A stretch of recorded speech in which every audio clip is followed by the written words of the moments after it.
Europe in the early 17th century appeared calm on the surface. Grand cathedrals pierced the skyline, kings ruled from gilded palaces, and ancient traditions promised order and stability. But beneath this calm exterior, the continent was rotting from within. For more than a century, Europe had been divided by faith. The Protestant Reformation had shattered the unity of Western Christianity, and the wounds never healed. Catholics and Protestants did not merely disagree, they feared one another. Each side believed the other threatened the very survival of their world. Religion was not just belief, it was law, it was loyalty, it was power. At the center of this fragile balance stood the Holy Roman Empire. Despite its name, it was neither holy, nor Roman, nor truly an empire. It was a patchwork of hundreds of states, kingdoms, duchies, bishoprics, and free cities, loosely bound under an emperor. Each ruler guarded their autonomy, their faith, and their ambition. Officially, the empire was Catholic. In reality, it was deeply divided. Northern regions leaned Protestant, while southern territories remained Catholic. The Peace of Augsburg in 1555 had attempted to settle the conflict by allowing rulers to choose the religion of their lands. But it solved nothing. It froze hatred in place and guaranteed future conflict. As decades passed, distrust hardened. Catholic rulers feared the spread of Protestantism. Protestants feared forced conversion and loss of rights. Both sides armed themselves. Both sides prayed for war. The spark came in 1618 in the Kingdom of Bohemia. There, Protestant nobles believed their Catholic king was stripping away their religious freedoms. Tension escalated into fury. On a spring day in Prague, nobles stormed the royal castle. They confronted imperial officials accused of betraying Protestant rights. Words turned to violence. The officials were dragged to a window and thrown out. They survived the fall. Europe did not. What became known as the Defenestration of Prague was not just an act of rebellion, it was a declaration of war. Bohemia rose against imperial authority. The Holy Roman Emperor responded with force. What might have remained a short civil conflict quickly spiraled out of control.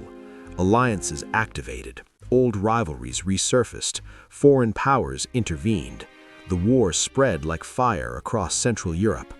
Armies poured into German lands, not national armies, but mercenary forces. These soldiers fought not for faith or king, but for pay. When pay ran out, they took what they wanted. Villages were burned, crops were destroyed, livestock was slaughtered. Civilians were robbed, tortured, and killed. War was no longer fought between armies. It was fought against society itself.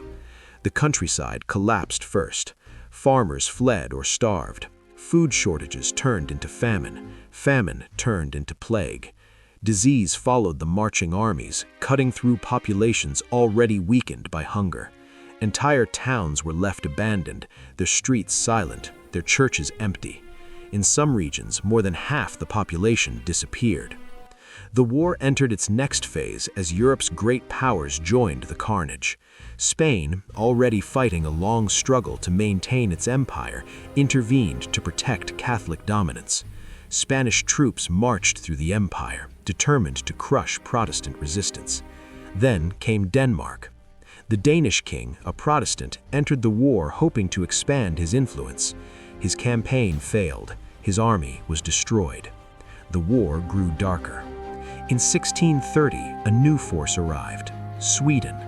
Led by King Gustavus Adolphus, Sweden entered the conflict with discipline, modern tactics, and devastating firepower. Gustavus presented himself as the defender of Protestantism, but his ambitions were unmistakable. Swedish armies cut through Central Europe. Battles became larger, bloodier, more destructive. Entire regions were reduced to ash in the path of advancing troops. Gustavus Adolphus was killed in battle, but Sweden remained. The war no longer had clear sides. Religion faded into the background. Politics took control. France, a Catholic kingdom, made a shocking decision. To weaken its Habsburg rivals, France financed Protestant armies and later entered the war directly. The conflict had transformed into a struggle for European dominance. No one was safe. Mercenary armies roamed freely, changing allegiances as money demanded. Soldiers became predators, civilians became prey. Women and children suffered the most. Rape, enslavement, and execution became common features of daily life. Parents buried children, children buried parents. Some regions resorted to cannibalism to survive. Germany became the battlefield of Europe. Its towns were destroyed repeatedly, sometimes by allies, sometimes by enemies, often by both. Trade collapsed, education vanished, generations were lost. A child born during the war could reach adulthood knowing nothing but violence and hunger. Meanwhile, rulers debated strategy in distant courts, far from the suffering they caused. The war dragged on year after year. Victory seemed close, yet never arrived. By the 1640s, Europe was exhausted. Treasuries were empty, armies were depleted, the population was shattered. Even the victors had lost. In 1648, representatives from across Europe gathered to negotiate peace. The talks lasted years. The war continued as diplomats argued. Finally, the Peace of Westphalia was signed. It ended the 30 Years' War. Borders were redrawn. Territories were exchanged.